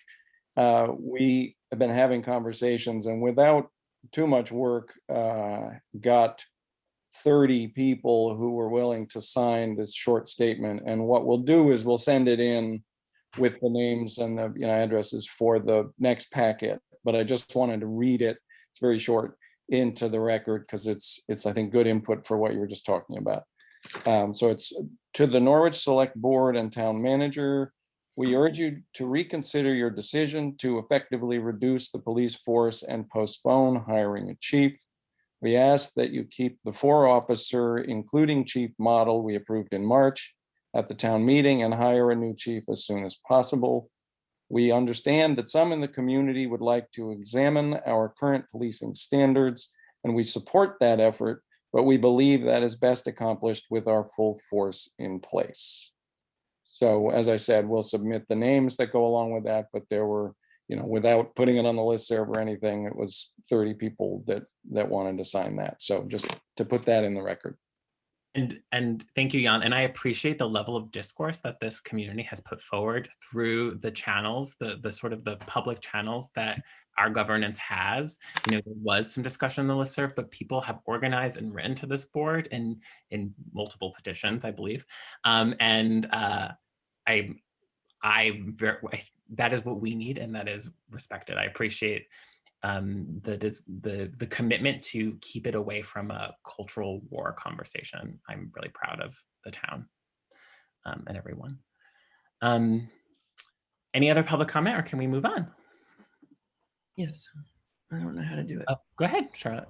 Okay. I'm just wondering if any of you saw this. Can you see this on the screen? I cannot. Go ahead, lift up, push it forward. Up. Yes. Okay, it's Valley News article. Yes, couple went on crime spree, I assume is the next word. Yes. Okay. So I have met with 3 officers today because I can identify the person who committed an egregious crime in my part of Norwich last year. I saw him within 3 feet on the day of the crime. And it confirms my belief that we need coverage to feel safe, okay? I did meet with Simon Keeling. I've talked to Brian, who is a new person on the force. Earlier I talked to Doug Robinson about it totally, it was not about policing, all right? It was all about individual instances. And in every case, I was assured that we will not be able to feel safe if we do not have at least 4 officers. And I looked to this board, which has told me that people either loved Chief Frank or they couldn't stand Chief Frank, to tell me what happened to Chief Frank and why we are now, like Hartford, short on the number of officers which our community expects in order to feel safe. That's all. I think that the board owes us that. Thank you. Thank you, Charlotte. Okay, so go ahead, Claudette, and then I will move us on, but go ahead, Claudette. That's a question directed to the town manager. He has authority over personnel, not us. Right, and the last update that we had heard is that there was a plan to make these inquiries and a plan to make requests to maintain full staffing while we did this work, but we don't have the benefit of an update. But we know one is owed. But so thank you. Let's move on. Marcia, go ahead. You get the final word though, and then we need to move on. Can we just reiterate that request to the town manager? Yes, I will communicate it. Okay. Herb is on, he has a right to take his vacation time. So so yes, he's just been away. Let's turn to the next item on the agenda. It is, what could it be the equipment safety grant for the fire department? Yes. Can we begin Yes, it with is. a motion can we begin with a motion? Yes. I move to approve the expenditure of up to $8,000 from the fire equipment designated fund for the purchase of PPE jackets and pants, which expenditure may be reduced by $1,000 if the town is awarded a VLCT passive grant. Is there a second on this? Okay, made by Mary, seconded by Claudette. Any further discussion? I appreciate this great motion or clarity of this motion. Go ahead, Marcia. We have the money. Yes, we have the money in the designated fund for sure. So yes. Is that enough? Do you want me to? Is it enough for me as to say yes? I stated in the motion as well. Well, I mean, I'd just like to know that the designated fund really has the money, especially I see. If we're applying for a grant or anything and we don't get it, we need to have the money. And to your point, Marcia, I think that is what this motion reflects, and that's what I'm pushing. So it's just like we're authorizing expenditure, and we have allowed for the possibility of the reduction through grant funds. So is that helpful? Yes, I just never assume. I want to ask the question. So. Okay. So we had a motion, so we're in discussion. Can I call the question? Okay. Sure. All in favor, please raise your hand. Okay, great. All right, drum roll. Fire engine replacement. Board will be asked to authorize the use of designated funds for replacement of engine. Motion required. So there's been extensive documentation put forward into our packet. One, when the bid was delivered for this, there was a larger explanation. In the fire department, in good faith, I followed up with some questions that I suspected some board members might ask, right, about the ISO rating, right, and about mutual aid. They provided that in a second memo. And then I think there's a third document in there that talks about some of what might be what some costs might be incurred if we don't make this bid approval before it expires. So I assume we would like to hear from our fire department to begin. No? Is that my cue? Claudette's saying What about, some board members are saying they're not required. They're not required. I mean, my personal opinion is that we had the presentation Mhm. a month ago. Okay. Purchase, we had, and during budget season, and the exclusive or the extensive material in the packet. I'm not feeling the need for another presentation. Okay. That's no, I just, think we should move it. I'd like to move it, Mr. Chair. Is that okay? I will take a motion. Wait, There's a Okay. discussion portion in any motion, Marcia. So yes, go ahead, Mary, make your motion. Okay, I move to approve the expenditure of up to $546,049 from the fire apparatus designated fund for the purchase of a new rescue pumper to replace the department's existing 2000 pumper. Is there a second? Is there a second? No? Seconded by Rob. Made by Mary, seconded by Rob. Okay, any discussion on that motion? Go ahead, Would it be Marcia. appropriate for me to jump in quickly? Marcia has her hand up and then Okay. we'll go from there. Go I ahead, ju- Marcia. I just wanted the short and sweet. Is there anything truly different? I've done my best. This is voluminous. But Alex, was there something specifically different or something we should really note from the additional materials? Well, one of the things that I wanted to raise right away with Mary's motion was there's a choice to make here. The $546,000 figure is without the green energy initiative piece of this puzzle. We were very diligent in our search for apparatus manufacturers to make sure that we complied with the green initiative of the town. So 546 gets us an engine without the APU, which was extensively talked about in the first memo that we sent you. And that's $18,000. And the APU is really where we are at this point in terms of allowing us to provide a town with the most beneficial green apparatus available at this point. So if we don't go with the green initiative, the APU, which is an extra $18,000, then yes, indeed, the cost would be $546.49. If we do want to go with the green initiative proposal, which is the APU unit, which is the extra $18,000, then the actual price of the apparatus would be $564.49. So I just wanted to make sure that that's out there and open for discussion if you choose. Yes, thank you. I was interjecting to make that point. So I'm glad. Okay. But thank you, Alex. You said it. Marcia, you have your hand up, and then Claudette.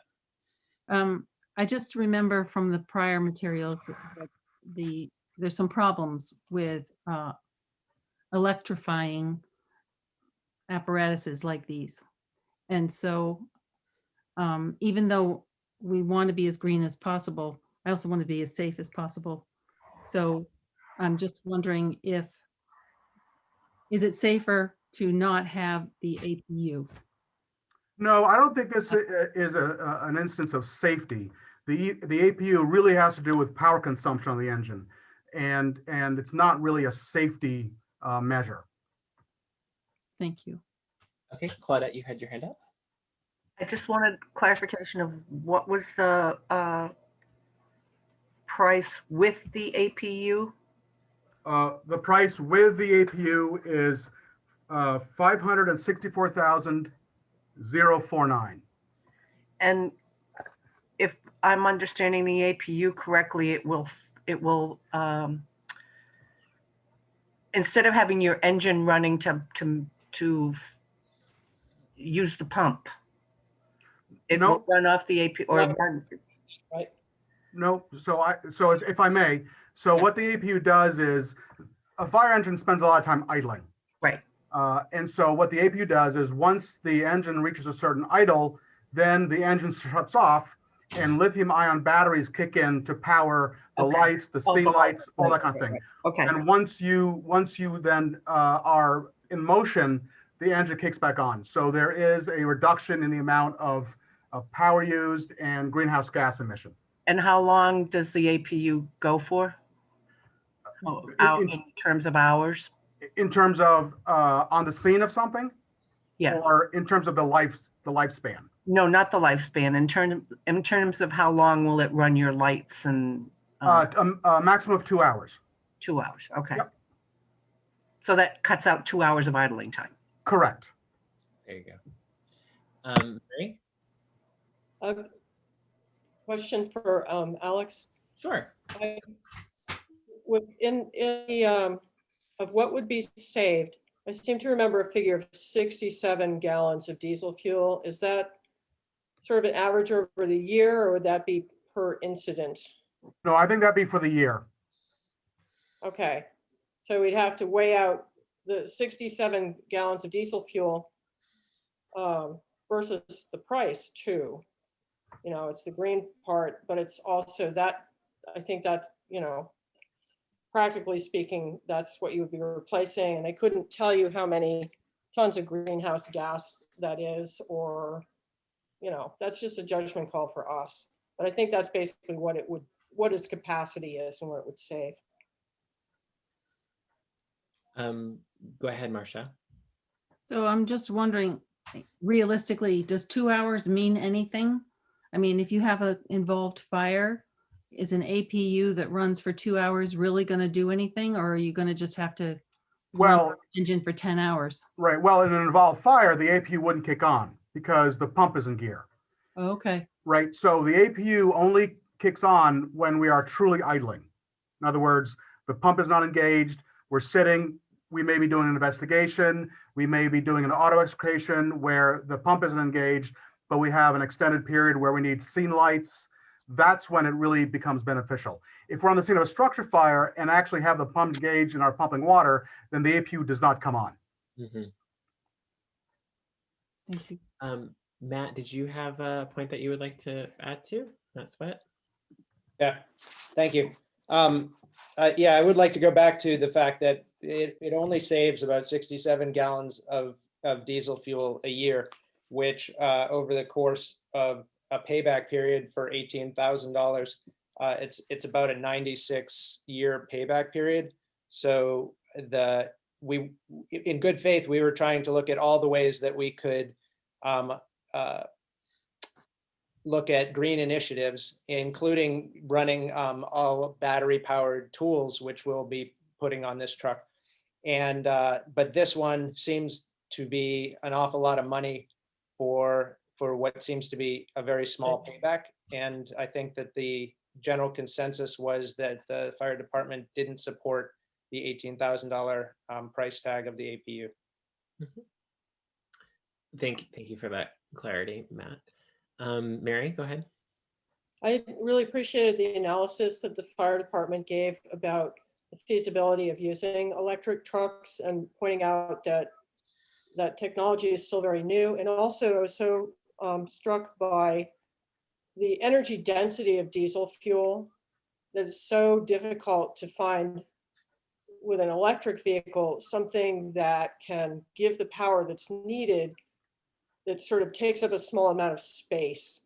So I was very struck by that, and also appreciated the mention of fuel cells, and that might, that use hydrogen, and that may be ultimately the way that fire trucks go. So I appreciate that they're looking into the green piece of it really stringently. And I think, that's really good because that's what we're trying to do. But also I think we have to be realistic about what's available and our cost benefits in other ways, like, the 67 gallons of fuel versus the $18,000. So I probably would not support this either, the add-on. But I think the truck, I think there's a huge argument for the truck itself. I think that's very well thought out and timely.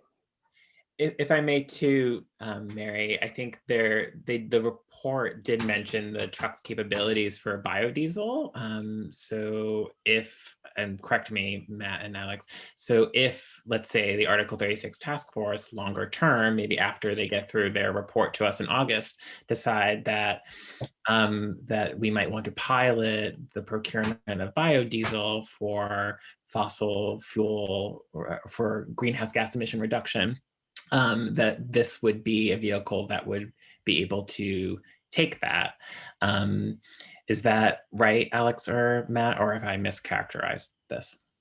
Oh, I think there's a little bit of a mischaracterization, Roger, in that when you start using biodiesel, there are ramifications in terms of maintenance Mhm. that I don't believe our DBW, which does the lion's share of maintaining our apparatus, has the capability of this point. So that's why we weren't too eager to go down that road. But does the truck have the capability for it, is my question. I believe it does, yes. Matt is nodding yes. So, Yeah. so in terms of keeping your options open, I think like the question of biodiesel is not for this. I think that's an example of something that the Article 36 task force could take on, but it's something that in the spirit of, meeting this, mandate, right? This is set up to do that. So Matt, you have your hand up, and then Neil, and then I apologize if a board member had their hand up and I missed it. Go ahead, Matt Sweat. So the engine that we're going to be running it is capable of running B20, which is 20% biodiesel. So I just wanted to make sure that you understood that it's not like a French fry mobile where we're putting 100% biodiesel in. But the topic of whether Public Works wants to switch over to B10 or B20 is, we can handle that if that decision is made on a larger scale. That's great. Thank you, Matt. Rob has his hand up, and then Neil, I'll take your point. Go ahead, Rob. What are the options for retrofitting should it prove to be desirable? Retrofitting the truck for biodiesel? No, for APU. Oh, in other words, if down the road we choose to say, hey, we want an APU unit now, let's get it. Is that what you mean? Yeah. Gosh, that's a question that I haven't thought about. I suppose that you could retrofit it. I don't know. Maybe I should defer to Neil Fulton. Neil, do you have an opinion on that? I guess two things. Roger, can I now speak? Yes, go ahead, please. Two things. I want to echo what Matt said about the B20, but also it's important that the 20% biofuel meet ANSI standards. So it's just not putting stuff that comes out of a fryer in there. It's going to meet standards, and that's based on the certification from Cummins, who makes the engine. On the issue of the APU, it could be retrofitted. Some compartment space would be lost, and I suspect that instead of 18,000, it'd probably be something in the order of 25 to 30 for the retrofit, because you got to be able to switch the lights from the main power supply to the APU supply and have all the controls that work with the ECU, the engine control unit, to turn it on, turn it off, etc. But yes, it could be retrofitted. Okay. Any other discussion or questions? Does any board member want to speak to process, right? We're making, so one of the sort of points I sort of made, I guess, cautions to our department was that this purchase was being made outside of really beginning this like capital engagement process as we have been discussing it, as Claudette sort of alluded to, a history of like knowing that this was coming up, right? And like having a draft capital budget put forward, but we've never up until now explicitly discussed anything about the fleet or any of the department's capital needs. And so we are making this purchase sort of outside of a fully formed process. And I am okay, right? Because I think the need has been communicated really strongly, but I think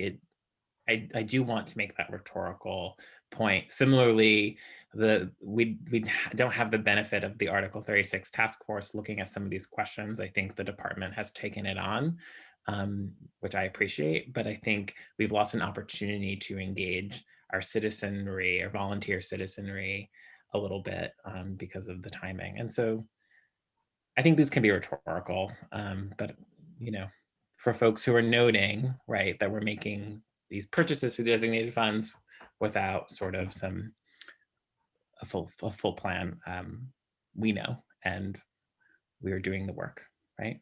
Claudette, did you have thoughts? I know you do. It's just, my only, granted that some of the other purchases have not had this price tag.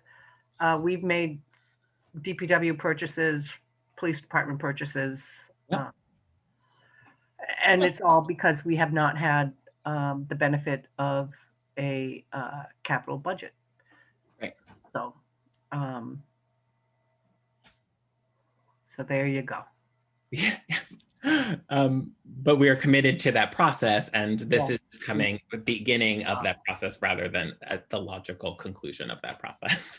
Marcia, did you have a point? And we do have the money. And we have the money. It will be expended. It will be gone. The designated fund will be used. Designated fund, So which have been underfunded quite a few years, Marcia. Just saying. yes, You want to take the rational route. there was a chart that the department provided for us. You probably saw that. Yeah. But again, I like to look at the people who should know what the money is and say, we have the money, right? Yes. Neil, did you want to speak to the money? Just not to the money, just a quick comment on the comprehensive capital budget, which I think is an excellent idea. There are other fire department purchases coming down the line that I assume will be looked at by the Article 36 committee. So they get more than one bite at this apple. Right. Yes, that was cleverly said, Neil. Thank you. Any other board member discussion? Go ahead, Marcia. Just saying the voters will get a bite at the apple. They'll need to vote for it. Yeah, they own the apple. I started something, sorry. Yeah. Well, yes, because you talked, there was the materials that have been provided referenced other purchases that are to be forthcoming. So yeah. Any other board member discussions, or should I call the question? Let's call a question. Are you have a question, Marcia, or no? You want to make a point? Just quick, I think it needs to be clear. I just need to make sure it's clear. This is a huge purchase, and even if there are other stuff we have to buy, if we don't have the money already, it waits. Yes. Yes, yes, I think you can't purchase with money you don't have. Yes. Yes. Okay. So I'll call the question. All in favor, please raise your hand. Okay. Thank you. Thank you, everybody. I don't have the reactions button anymore, so I can't thank you. I can't clap my Zoom hands for your work, but thank you to this department. Thank you all. Appreciate it. Thank you. Okay. Next item on the agenda is, I think ironically, the purchasing policy that has some green stuff. There's a second reading of that. Can we begin with the motion? I move, this is about the purchasing policy, right? Okay.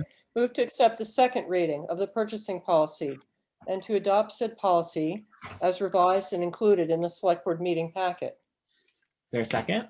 Second. Okay, seconded by Claudette. Any further discussion?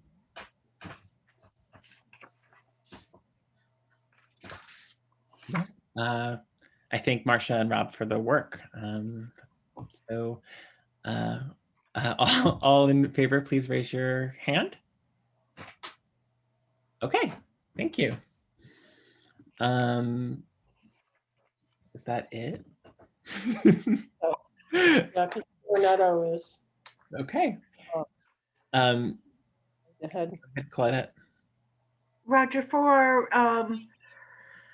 June 2nd meeting, in addition to the Beaver Meadows stuff, we would do financials for April, the Yeah. final April financials. And considering that we only have a very limited time till the end of the fiscal year, I think it's quite important that we have the opportunity to review those financials. Yes, and this agenda setting is not on this agenda, but I will. It's understood to me that there might, for our special meeting, that we might want to do some other housekeeping. So I'll send out an email asking for your suggestion and others. Does that make sense? It does, unless the rest of the board agrees that we need the financials for Yeah. next Wednesday. We could just decide now, we're all here. It's Like, I just, think it's fine. I'll support Claudette in that. yeah, that's fine. It's just a future agenda items is not an agenda on this agenda. That's all. Not an item, yeah. Yes. Sorry. I see.